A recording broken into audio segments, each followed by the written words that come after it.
We want to look at the structure of the valves. Remember that there are two types of valves. There are AV valves, and then there are semilunar valves. Okay. The AV valves are going to be located in between the atria and the ventricle. So let's draw our heart here, and we're going to put in our AV valves.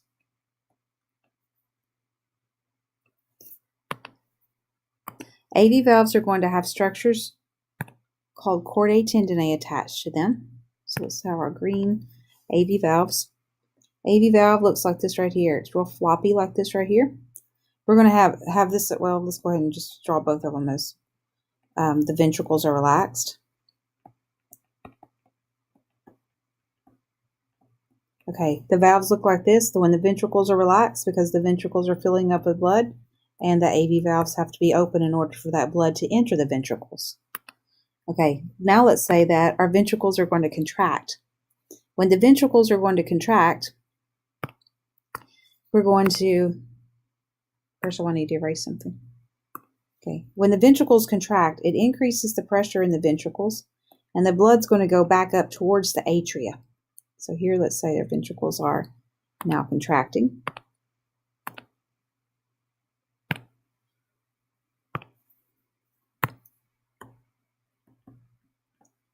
The blood would go back up towards the atria, and these valves are floppy, remember? So they're going to go with the blood.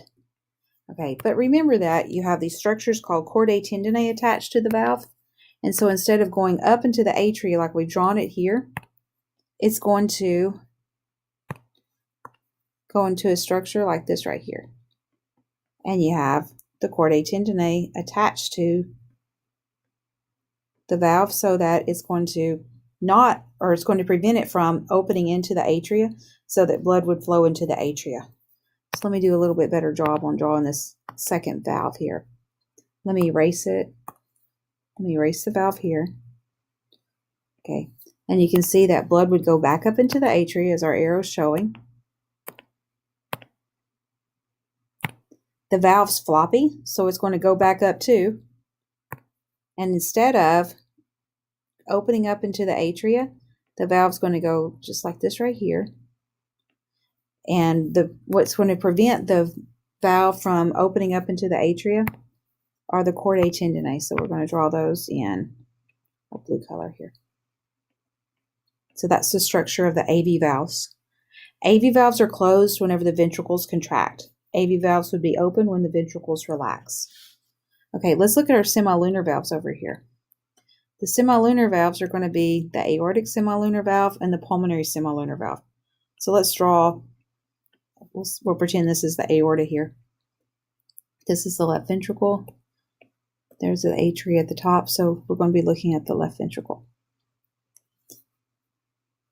Okay, what does the valve look like whenever the ventricle is relaxed? Well, when the ventricle is relaxed, then that means that the pressure is going to be low. The pressure is going to be higher in the aorta, so blood's going to be going towards the left ventricle. So the valve is going to be closed, and it looks like a pocket. They form like pockets. They look something like that, similar to that.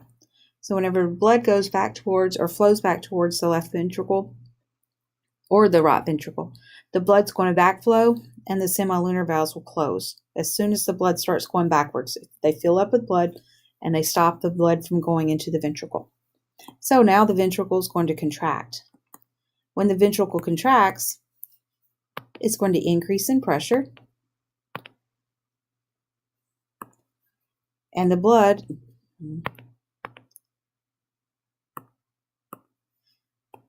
whenever the ventricle increases in pressure, the blood's going to come and push on the valve, and the ventricle pressure is eventually going to get high enough that it pushes the valve open. So I'm going to draw it like this right here, and so now the blood can go out of the ventricle into the aorta or the pulmonary trunk. So that's the structure of the semilunar valves. Semilunar valves are going to be open when the ventricles contract. The semilunar valves will be closed when the ventricles are relaxed.